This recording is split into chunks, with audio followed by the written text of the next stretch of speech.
Welcome back. ఇప్పటివరకు headlines ఒకసారి చూద్దాం. జనగామ జిల్లా దేవరుప్పల్లో బీఆర్ఎస్ ఆత్మీయ సమ్మేళనం పాల్గొన్న మంత్రి ఎర్రబెల్లి దయాకర్ రావు కాంగ్రెస్ బీజేపీ నేతల విష ప్రచారాన్ని తిప్పికొట్టాలని పిలుపు.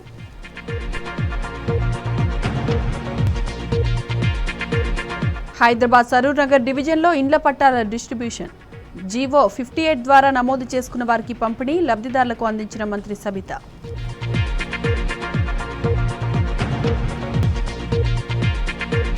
మేడ్చల్ జిల్లాలో జోరుగా కంటి వెలుగు జవహర్ నగర్ తహసీల్ ఆఫీసులో కార్యక్రమం ప్రారంభించిన మేయర్ మేకల కావ్య.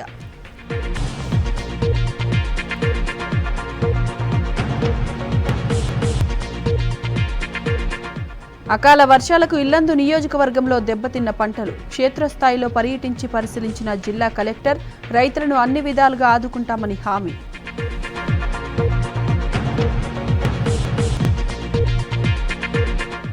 ఉచిత చేప పిల్లల పంపిణీతో అద్భుత ఫలితాలు వరంగల్ జిల్లా కల్లెడ ఊర చెరువులో పుష్కలంగా చేపలు మత్స్యకారుల ఆనందం సీఎం కేసీఆర్ కు కృతజ్ఞతలు.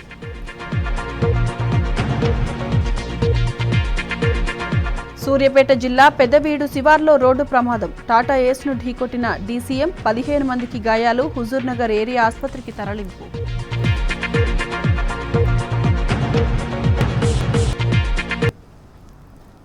रविंद्र भारत जరుగుతున్న కృతజ్ఞత సభను లైవ్ ద్వారా చూద్దాం.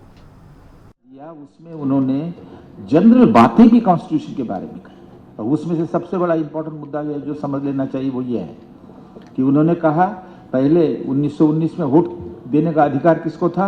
जिसके पास जमीन थी, जो बिजनेसमैन था। क्राइटेरिया था, महिलाओं को अधिकार नहीं, दलितों को, गरीबों को अधिकार नहीं, इलिटरेट को अधिकार नहीं। Education was the criteria for right to vote. Baba Saheb ने कहा ये सारे क्राइटेरिया निकाल देने चाहिए। एडल्ट सरफेस हो, हर एक प्रौढ़ व्यक्ति को जो 25 साल का हो या 20 साल का हो उसको मतदान करने का अधिकार हो।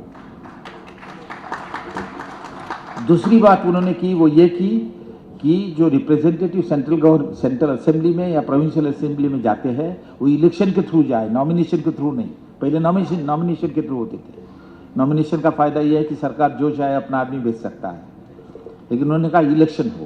तो ये जनरल बातें थी कॉन्स्टिट्यूशन की जो बाबा साहब ने की। ये बाबा साहब का कंट्रीब्यूशन है। एडल्ट सरफेस मांगना, रिप्रेजेंटेशन मांगना, पढ़िए साउथ ब्यूरो कमीशन का मेमोरेंडम जो है वही बात उन्होंने राउंड टेबल कॉन्फ्रेंस में की जो मिली हमें 1935 में। जब आप कॉन्स्टिट्यूशन के और उनके कंट्रीब्यूशन देखोगे तो मेरा ख्याल है समय नहीं है मुझे, लेकिन मैं इतना जरूर कहूँ कि डॉक्टर बाबा साहेब अम्बेडकर 1935 के एक्ट में सेवरल कमिटीज के मेंबर थे। Federation committee, fundamental right committee, minority committee, और उन्होंने 35 एक्ट में कॉन्स्टिट्यूशन में बहुत कंट्रीब्यूशन किया। लेकिन इंडियन कॉन्स्टिट्यूशन को बताने की जरूरत नहीं है, आप सबको मालूम है। Everybody describe him as a framer of the constitution, everybody describe him as a father of the constitution, some describe him as a mother of the constitution, some describe him as a modern Manu।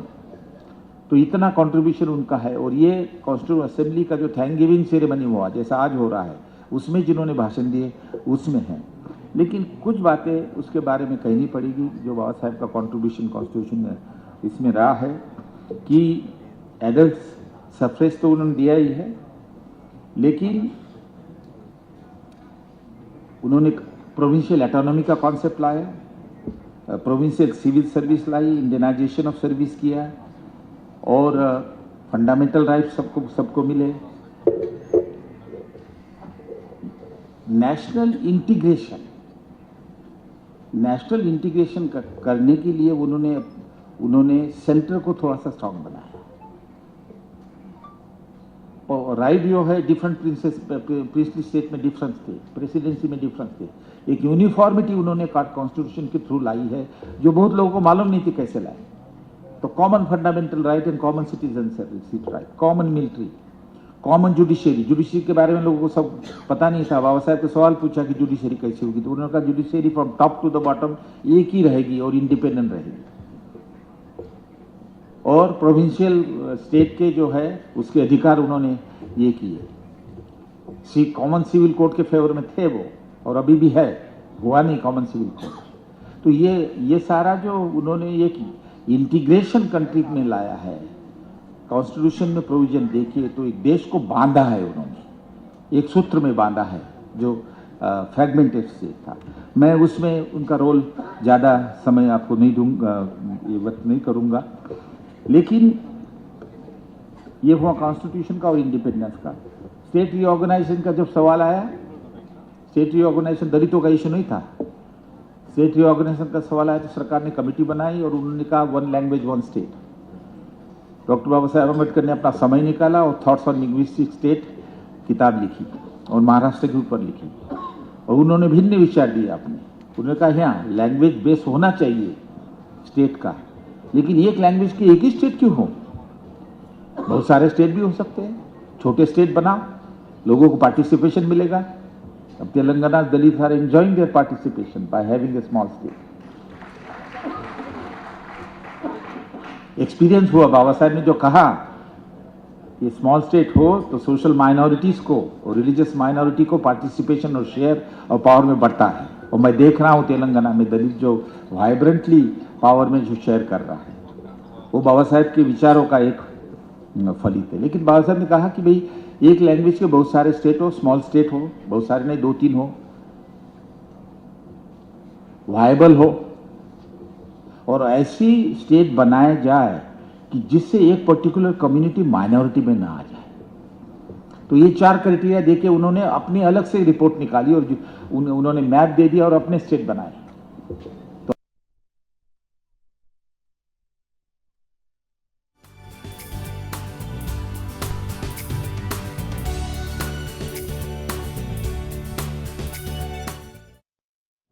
जो कभी लोगों ने कहा नहीं वो ये, और यहाँ कहना मेरा ख्याल जरूरी होगा कि जब ब्रिटिश ने इंडिपेंडेंट डिक्लेयर कर दिया और इंडियन कॉन्स्टिट्यूशन असेंबली जो है वो घटना बनाएगी इंडिपेंडेंट इंडिया की, लेकिन उन्होंने एक सवाल रेज किया वहां पे, वो ये कहा कि प्रिंसली स्टेट जो है 50 या 55 थी, प्रिंसली स्टेट जो है वो तय करे कि वो इंडिया का हिस्सा बने या नहीं। देखिए कितनी मेक मार दी ब्रिटिश ने। और हैदराबाद स्टेट ने तो कहा था कि हम तो इंडिपेंडेंट होना चाहते हैं, और भी स्टेट ने कहा। तब बाबा साहब ने कहा कि नहीं, ये नहीं हो सकता है। तो उन्होंने क्या किया, एक रिपोर्ट लिखी और दी वो सरकार को, नेहरू जी को, और इसको जिसका टाइटल है paramountcy and the claim of Indian state to be independent. ये वॉल्यूम 12 में है, पढ़िएगा, बहुत इंपॉर्टेंट है। और वहीं नहीं रुके तो उन्होंने टाइम्स ऑफ इंडिया ने 18 जून 1947 में एक आर्टिकल लिखा, जिसमें ही लिखा उन्होंने, government of India will not recognise any princely state as a sovereign independent. ये राष्ट्रीय क्वेश्चन है, किसी ने नहीं सोचा, अकेले डॉक्टर बाबा साहब अम्बेडकर ने सोचा और नेहरू को दिया, पटेल को दिया। जिसको राष्ट्रीयता का, राष्ट्र के प्रति प्रेम होता है, भाव होता है, इमोशन होता है कि देश ये टूट जाएगा, नहीं, सब प्रिंसेस एक हिस्सा बने। और उन्होंने कहा कि ब्रिटिश की पोजीशन इलीगल है, लीगल पोजीशन दी डॉक्टर अम्बेडकर ने। इलीगल कैसे बताया उन्होंने कहा एक तरफ तो आप कहते हो कि इंडिपेंडेंट इंडिया का जो भवितव्य है वो सारा जो इंडियन कॉन्स्टिट्यूशन असेंबली बनाएगी और इंडियन कॉन्स्टिट्यूशन बनाएंगे, और दूसरी तरफ कहते हो कि प्रिंस जो है, प्रिंसली स्टेट जो है, उनको अधिकार है इंडिया में आए ना आए। तो बाबा साहब ने लिखा कि ये नहीं है, ये स्टेट रीऑर्गेनाइजेशन अलग अपना विचार दिया, जिसके बेसिस के ऊपर आज स्टेट बन रहे। तेलंगाना उसी के लॉजिक के बेसिस के ऊपर बना, उत्तराखंड में स्टेट बन गए, छत्तीसगढ़ बना। ये बाबा साहब की स्कीम की वजह से है, बाबा साहब का मैप है वहां पर। ये तो नेशनल इश्यू है। जो आदमी नेशनलिस्ट है, जिसको राष्ट्र के प्रति प्रेम है, वही वो कर सकता है, लिखता है, अपना में इंटेलेक्चुअल में एनर्जी जो है वो अप्लाई करता है, वो किया उन्होंने। बाकी महिलाओं का इशू, जब हिंदू कोड, जब लॉ मिनिस्टर थे, महिलाओं का हिंदू कोड बिल बनाया, क्या जरूरत थी हिंदू कोड बनाने की, नॉर्मल कोर्स में भी हो सकता था महिलाओं का, उन्होंने कहा नहीं। महिलाओं को जो अधिकार नहीं, प्रॉपर्टी का, डाइवर्स करने का, रीमैरिज के ऊपर प्रॉब्लम है। పలువురు బీజేపీ నేతల విద్యార్హతలపై మంత్రి కేటీఆర్ తీవ్ర స్థాయిలో విమర్శలు చేశారు. బీజేపీలో ఎంతో మంది మున్నాబాయ్, ఎంబీబీఎస్ లాంటి నేతలు ఉన్నారంటూ ట్వీట్ చేశారు. తెలంగాణకు చెందిన 2 బీజేపీ ఎంపీలు సైతం నకిలీ సర్టిఫికెట్లు కలిగి ఉన్నారని ఆరోపించారు. వారు రాజస్థాన్, తమిళనాడు యూనివర్సిటీల నుంచి తప్పుడు సర్టిఫికెట్లు కలిగి ఉన్నారన్నారు. ఎన్నికల అఫిడవిట్లో తప్పుడు సమాచారం ఇవ్వడం నేరం కాదా అని ప్రశ్నించిన మంత్రి కేటీఆర్ దోషిగా తేలితే లోక్సభ స్పీకర్ నిర్ధారించి వారిపై అనర్హత వేటు వేయకూడదా అని నిలదీశారు.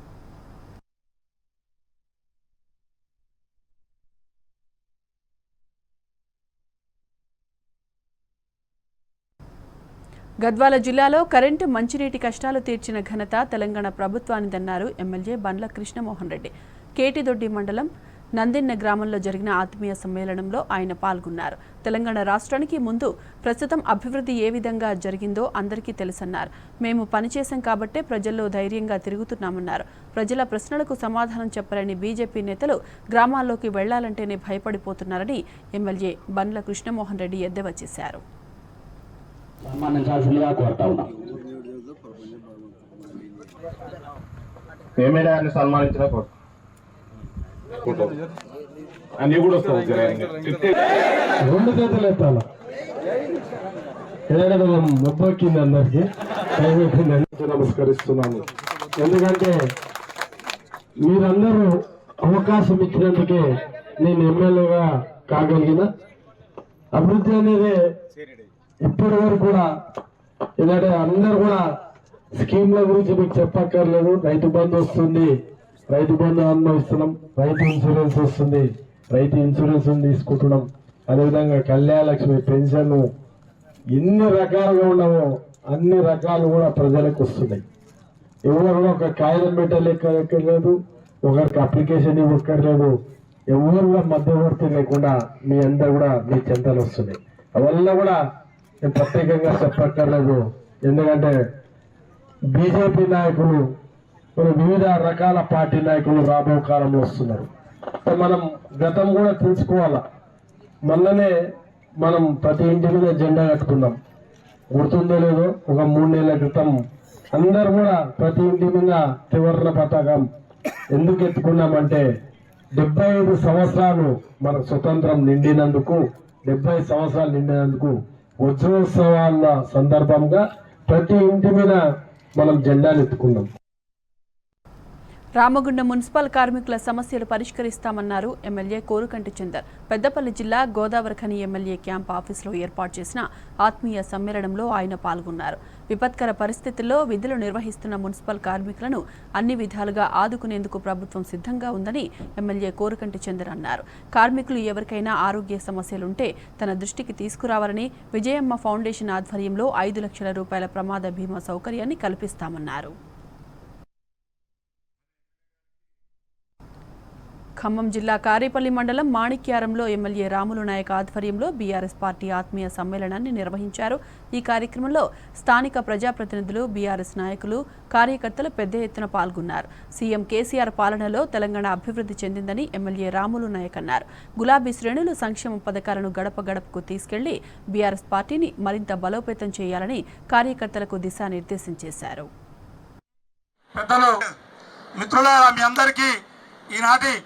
ఆత్మీయ సమ్మేళనం వచ్చినటువంటి అక్క చెల్లెళ్ళ అన్నదమ్ములందరూ కూడా మీ అందరికీ ముందుగా ఈ మండల కమిటీ జై కేసీఆర్ ఒక్కరు కూడా మన అక్క చెల్లెళ్ళందరూ కూడా మరియు ప్రజాప్రతినిధులకు అందరికీ పేరు పేరు తెలంగాణ ఉద్యమ చరిత్రలో మీరందరూ కూడా సోదర పుల్లారావు గారు మీరందరూ కూడా మిమ్మల్ని అందరూ కూడా ఒక గంట సేపు అందరూ కూడా రిక్వెస్ట్ చేస్తాను.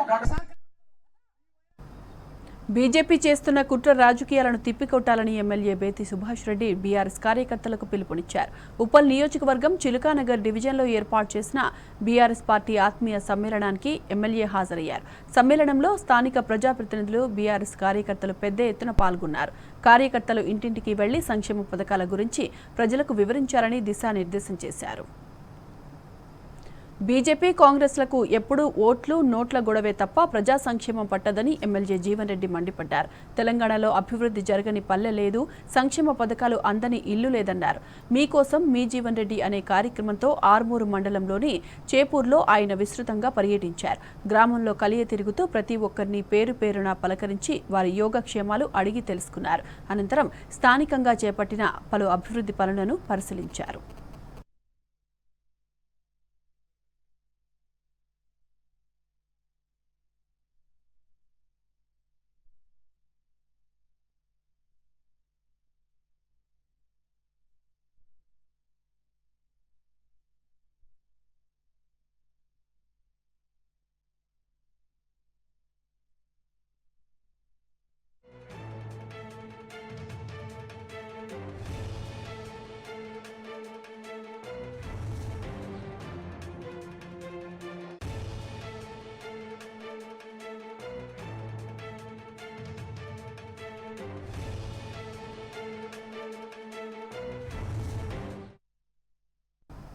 తెలంగాణలో అమలు చేస్తున్న అభివృద్ధి సంక్షేమ కార్యక్రమాలు దేశంలోనే ఎక్కడా లేవని స్పీకర్ పోచారం శ్రీనివాసరెడ్డి అన్నారు.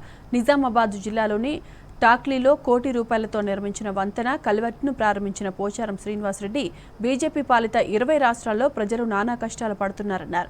సీఎం కేసీఆర్ హయాంలో రాష్ట్రం సర్వతోముఖ అభివృద్ధి చెందుతూ దేశంలోనే నంబర్ 1 స్థానానికి ఎదిగిందన్నారు. ఇక టాక్లీలో బీఆర్ఎస్ రాష్ట్ర నేత పోచారం సురేందర్ రెడ్డి సహకారంతో ఏర్పాటు చేసిన ఛత్రపతి శివాజీ విగ్రహాన్ని పోచారం శ్రీనివాసరెడ్డి సద్గురు నరేష్ మహారాజ్ ఆవిష్కరించారు. ఇక తెలంగాణలో సీఎం కేసీఆర్ పాలనపై సద్గురు నరేష్ మహారాజ్ ప్రశంసల వర్షం కురిపించారు.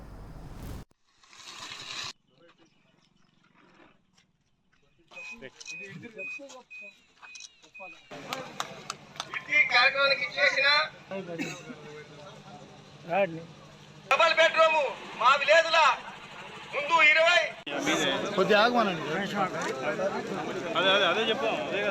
గౌరవ ముఖ్యమంత్రి గారు ఇచ్చినటువంటి స్పెషల్ డెవలప్మెంట్ ఫండ్ ద్వారా 1 కోటి రూపాయలతో మన పొలాల పోయే దారితో పాటు కల్వర్టు బ్రిడ్జిని నిర్మాణం చేసుకుని ప్రారంభించుకున్నాం. గ్రామంలో ఇటీవల 5 లక్షల రూపాయలతో సింక్ రోడ్ వేసుకుంటే దాన్ని ప్రారంభించుకున్నాం. డబుల్ బెడ్రూమ్ ఇల్లు కూడా ప్రారంభించుకున్నాం. ఇంకా గ్రామంలో మళ్ళా డ్రైనేజెస్ కి మొన్న కొత్తగా ఎస్సీ కాలనీలో 10 లక్షల రూపాయలు శాంక్షన్ ఇచ్చాం డ్రైనేజ్ కోసం. మళ్ళా ఊళ్ళో బీసీ కాలనీలో 5 లక్షలు శాంక్షన్ ఇచ్చాం. ఎస్సీ కాలనీలో గౌతమ్ బుద్ధ టెంపుల్ కి 5 లక్షలు శాంక్షన్ ఇచ్చాం. ఆ విధంగా ఎస్సీ కమ్యూనిటీలకు కూడా 700 లక్షలు ఇచ్చాం. కేసీఆర్ గారి నాయకత్వంలో అనుకున్న పనులు అనుకున్నట్టుగా మనం साधिंచుకుంటున్నాం. आनंदवाटला पाहून पंख्यापासून लाईट पासून एवढी सुविधा देतात. इकडे 2 लाखामध्ये तर तिच्यामध्ये आमच्याकडे महाराष्ट्रामध्ये 15% तर गायबच होतात. उरलेले 15% 20% पुन्हा गायब होतात. उरलेले 1.25 लाखामध्ये कार्यक्रम सगळा आनंदी आहे. आनंद आहे आमच्याकडे, कारण आमच्याकडे ठरलेला आहे. आता आमदार साहेब किती टक्केवारी घेतात माहित नाही, पण आमच्याकडे टक्केवारी ठरलेली आहे. कुठल्याही कामाची 10% आमदारला आधी द्यावं लागते. 1 कोटी आली की 10 लाख, 1 कोटी आली की 10 लाख आधी द्यावं लागतं, मग काम घ्यावं लागतं. मग त्याच्यानंतर सगळे डिपार्टमेंट मग कामाचा दर्जा तर बघायचं कामच नाही, लगेच दुसऱ्या वर्षी काम रिटर्न चालू होणार. अशी आमच्याकडे महाराष्ट्रातली अवस्था आहे. आनंद वाटला की ज्यावेळेस त्यांनी एकेका डिपार्टमेंटला सगळ्या गोष्टी विचारत होते, बाबा या ठिकाणी डिलिव्हरी किती झाल्या, साध्या डिलिव्हरी, नॉर्मल डिलिव्हरी, सीझर किती झाले. आता थोडं त्यांचं समजल्यामुळे असं मला लक्षात आलं की त्यांनी काय विचारत आहेत. आनंद वाटला आणि बारीक गोष्टीतून मला असं एक वाटलं की प्रशासन, नेता आणि सर्वसामान्य गावातील कार्यकर्ता असं म्हणता येणार नाही. कार्यकर्ते फार विद्वान राहतात. तुमच्याकडे कसे आहेत ते माहित नाही, पण आमच्याकडे कार्यकर्ते 99% आमदारापर्यंत सर्वसामान्य जनतेला जाऊच देत नाही. జనగామ జిల్లా జాఫర్గఢ్ మండలంలోని కోనూరు గ్రామంలో రిజర్వాయర్ కింద ముంపునకు గురైన తాటి చెట్ల యజమానులకు ఎమ్మెల్యే రాజయ్య పరిహారం అందించారు. ప్రభుత్వం నుంచి విడుదలైన 15 లక్షల విలువైన చెక్కులను పంపిణీ చేశారు. అనంతరం ఎమ్మెల్యే రాజయ్య గీత కార్మికులతో కలిసి తాటికల్లు తాగారు. తమకు అండగా నిలిచిన ప్రభుత్వానికి గీత కార్మికులంతా కృతజ్ఞతలు తెలిపారు.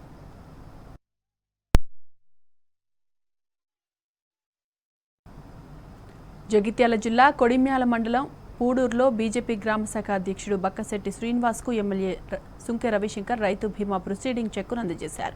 శ్రీనివాస్ సతీమణి బక్కశెట్టి లక్ష్మి అనారోగ్యంతో మృతి చెందారు. ఆమె పేరిట 4 గుంటల భూమి ఉన్నందున 5 లక్షల రూపాయల రైతు బీమా చెక్కును అందజేసినట్లు ఎమ్మెల్యే సుంకె రవిశంకర్ చెప్పారు. పార్టీలు వేరైనా సీఎం కేసీఆర్ గొప్పోడని బీజేపీ నాయకుడు శ్రీనివాస్ ప్రశంసించారు.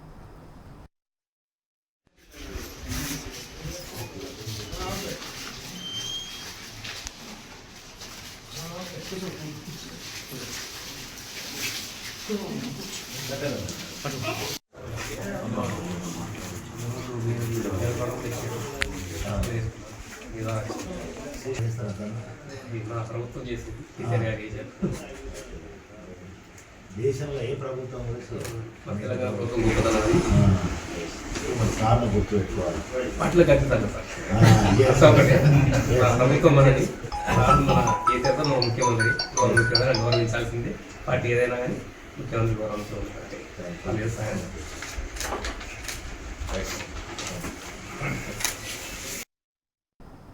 అటవీశాఖ అధికారులు సిబ్బందికి తెలంగాణ ప్రభుత్వం భారీ పరిహారం ప్రకటించింది. అటవీ రక్షణలో భాగంగా విధి నిర్వహణలో అటవీశాఖ అధికారులు సిబ్బంది మరణిస్తే పరిహారం కల్పించాలని ప్రభుత్వం నిర్ణయించింది.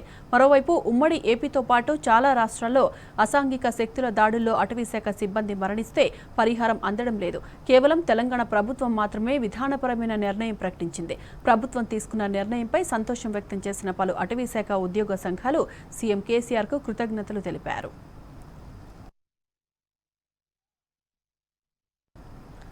వరంగల్ జిల్లా పర్వతగిరి మండలం కల్లెడ ఊర చెరువులో వలల్లో పడ్డ చేపల్ని క్రేన్ సాయంతో ఒడ్డుకు తీసుకొస్తున్నారు. గతంలో అడపాదడపా కొద్దిమంది చిన్న వలల ద్వారా చేపలు పట్టేవారు. కుల వృత్తులకు చేయూతనివ్వాలన్న సంకల్పంతో సీఎం కేసీఆర్ ఉచితంగా చేప పిల్లల్ని పంపిణీ చేస్తుండటంతో చెరువుల్లో మత్స్య సంపద పెరిగింది. చేపల సంఖ్య పెరగడంతో వాటిని పట్టి బయటకు తెచ్చేందుకు ఇలా క్రేన్ను ఉపయోగిస్తున్నట్టు కల్లెడ వాసులు చెబుతున్నారు. క్రేన్తో చేపలు బయటకు తీసుకొస్తున్న తీరును చూడడానికి స్థానికులు పెద్ద ఎత్తున కల్లెడ చెరువు ప్రాంతానికి తరలివస్తున్నారు. సెల్ ఫోన్లలో ఫోటోలు, వీడియోలు తీసుకుంటున్నారు.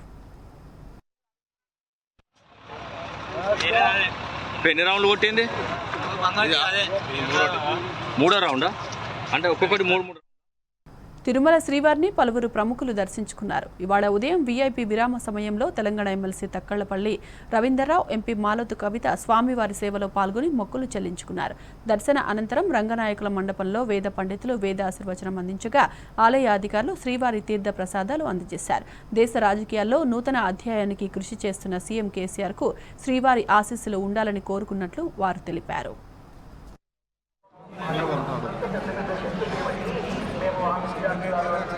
రోజు ఉదయమే వెంకటేశ్వర స్వామి దర్శనం చేసుకోవడం జరిగింది కుటుంబ సమేతంగా. అలాగే మా పార్లమెంట్ సభ్యురాలు, జిల్లా పార్టీ అధ్యక్షురాలు మాలోతు కవిత గారు మరియు మా పార్టీ ముఖ్య నాయకత్వం అంతా కూడా మహబూబాబాద్ జిల్లా నుంచి ఈరోజు దర్శనం చేసుకోవడం జరిగింది. మా గౌరవ ముఖ్యమంత్రి కేసీఆర్ గారు, వారి కుటుంబ సభ్యులు, యావత్ తెలంగాణ ప్రజలందరూ కూడా సుభిక్షంగా ఉండాలని, ఆ రాబోయే రోజుల్లో కూడా తెలంగాణ ప్రజలకి అంతా మంచి జరగాలని, తెలంగాణ ప్రజల యొక్క కుటుంబ సభ్యులందరి ఆయురారోగ్యాలు కూడా బాగుండాలని భగవంతుని వేడుకోవడం జరిగింది. Thank you. వారి కుటుంబ సభ్యులు మరియు మా మహబూబాబాద్ జిల్లా నాయకులందరూ కలిసి కూడా స్వామివారి దర్శనం చేసుకోవడం జరిగింది. శుభకృతనామం సంవత్సరంలో ఉగాది పండుగ తర్వాత వారు ప్రత్యేకంగా కూడా ఈ సంవత్సరం ఎలక్షన్ ఇయర్ స్వామివారి ఆశీస్సులు మా తెలంగాణ రాష్ట్రం మీద, మా ప్రజల మీద మరియు ముఖ్యమంత్రి కేసీఆర్ గారి మీద ఉండి భారతదేశం మొత్తం కూడా బీఆర్ఎస్ పార్టీ పూర్తి స్థాయి విస్తరించే విధంగా కూడా స్వామివారి ఆశీస్సులు ఉండాలని మనస్ఫూర్తి కోరుకుంటూ ఈ ఎలక్షన్స్లో 100 సీట్లు పైబడి వచ్చే విధంగా కూడా స్వామివారి దీవెనలు కేసీఆర్ గారి నాయకత్వం మీద వారి మీద ఉండాలని మనస్ఫూర్తిగా ఆ స్వామివారి కోరడం జరిగింది.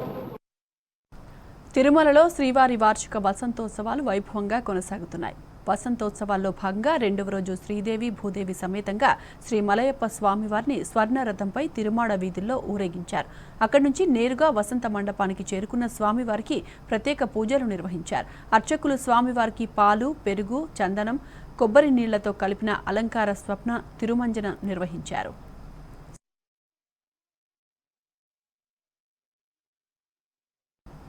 ఇవి బులెటిన్ అప్డేట్స్.